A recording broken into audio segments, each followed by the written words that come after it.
Why do you think people on the left who are actually in the political arena are afraid of doing anything longer than an hour? That's a great question. So let me just say, probably most of the people I've talked to on this podcast are left wing or have been for a long time. They just don't sort of out and say it. Like most scientists are left wing. Most sort of vaguely political people are left wing that I've talked to. Yeah. But the closer you get to the actual political arena, and I've tried really hard, nope. I had a bunch of people, the highest profile people, say 15 minutes, 20 minutes. Yeah. And I say, nope. I'm used to that, so welcome. Yeah. Well, yeah.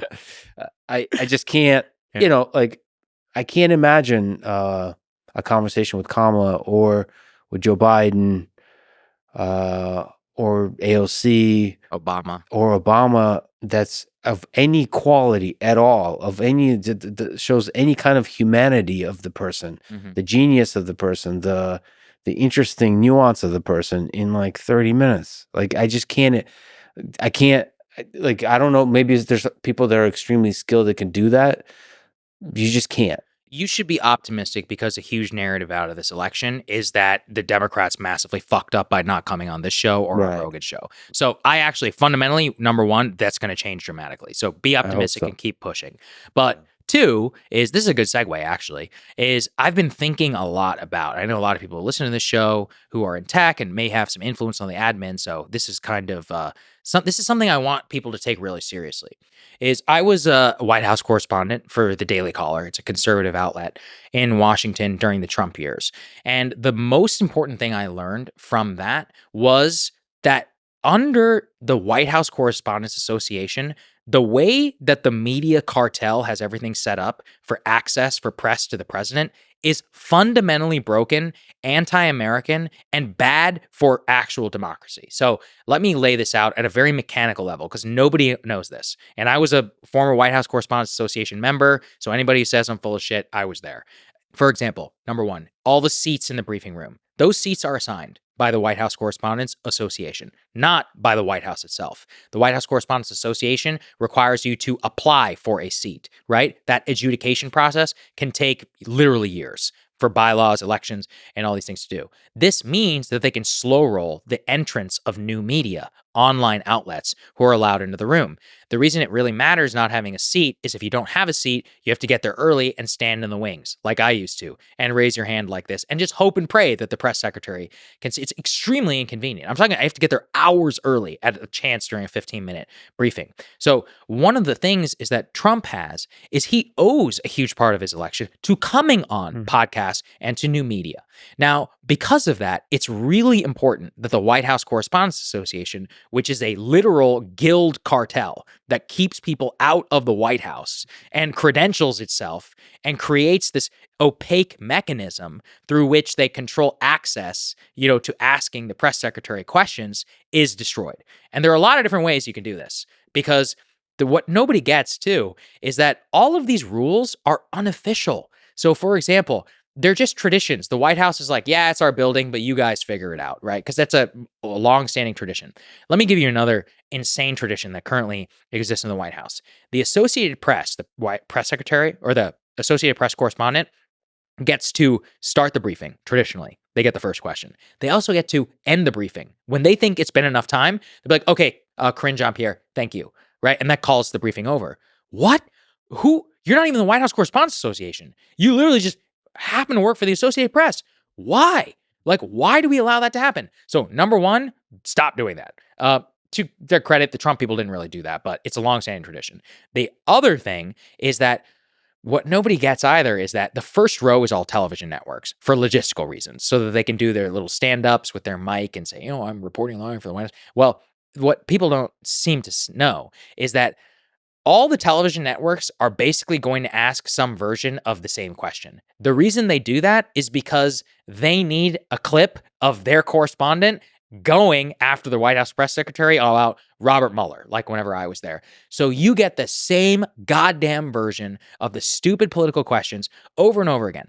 The briefing room is designed for traditional media, and they have all the access in the world.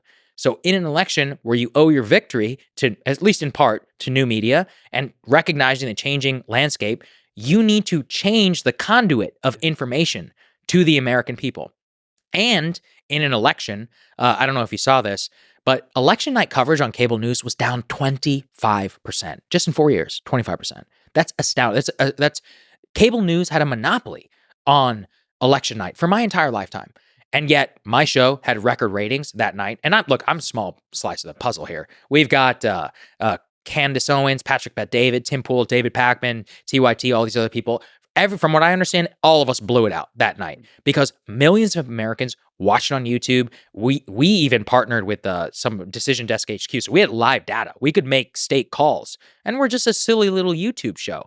My point, though, is that in an election where the vast majority of Americans under the age of 55 are listening to podcasts, consuming new media, and are not watching cable news, where the median age of CNN, which is the youngest viewership, is 68. 68 is the median. So statistically, what does that tell us? All right, there's a decent number of people who are watching CNN who are in their 80s and in their 90s. Yeah, I'm glad you brought up Alex because he deserves a tremendous shout out. Alex Brusewitz. He was the pioneer of the podcast strategy for the Donald J. Trump campaign. He got on your show. He was able to get on Andrew Schultz's show, Rogan. He was the internal force that pushed a lot of this. My personal hope is that somebody like Alex is elevated in the traditional White House bureaucracy, that the number of credentials that are issued to these mainstream media outlets is cut, and there is a new lottery process put in place where people with large audiences are invited. And I also want to make a case here for why I think it's really important for people like you and others who don't have as much traditional media experience to come in and practice some capital J journalism, because it will sharpen you too, giving you access in that pressure cooker environment and having to really like sit there and spar a little bit with a public official and not have as long necessarily as you're used to. It really hones your news media skills, your news gathering skills, and it will make you a better interviewer in the long run. Because a lot of the things that I have learned have just been through osmosis. I've just lived in DC. I've been so lucky. I've had a lot of cool jobs, and I've just been able to experience a lot of this stuff. So I'm really hoping that people who are listening to this, who may have some influence or even the viewership, if you want to, reach out to them and all them, this is a very easily changeable problem. It's a cartel which has no official power. It's all power by tradition, and it needs to be blown up. It does not serve America's interests to have 48 seats, I think, in the White House press briefing room to people who have audiences of like 5. It just makes absolutely zero. Workspace, seats, access credentials, and also credentials that are issued to press and to other like new media journalists at major events should take precedence. Because it's not even about rewarding the creator. The American people are here. You need to meet them. That's your job. And I'll just end with a historical thing. Barack Obama shocked the White House press corps in 2009 because he took a question from the Huffington Post, a brand new blog, but they were stunned because he knew. He said, these blog people, they went all in for me and I got to reward them. So there's longstanding precedence of this. They'll bitch and they'll moan, they'll be upset, but it's their fault, that they don't have as much credibility. And it's incumbent upon the White House, which serves the public, to actually meet them where they are. So I really hope that at least some of this is implemented inside of there. Yeah, if you break apart the cartel, I think you can actually enable greater journalism, frankly, with a capital J. Because actually in the long form is when you can do better journalism from even just the politician perspective. You can disagree, you can get criticized because you can defend yourself. I had an idea, actually. Tell me what you think. I think a really cool format would be, there's a room right near the press briefing room called the Roosevelt Room. Beautiful room, by the way. It's awesome. It has the Medal of Honor for Teddy Roosevelt, and it has a portrait of him and a portrait of FDR. It's one of my favorite rooms in the White House. Yeah. It's so cool.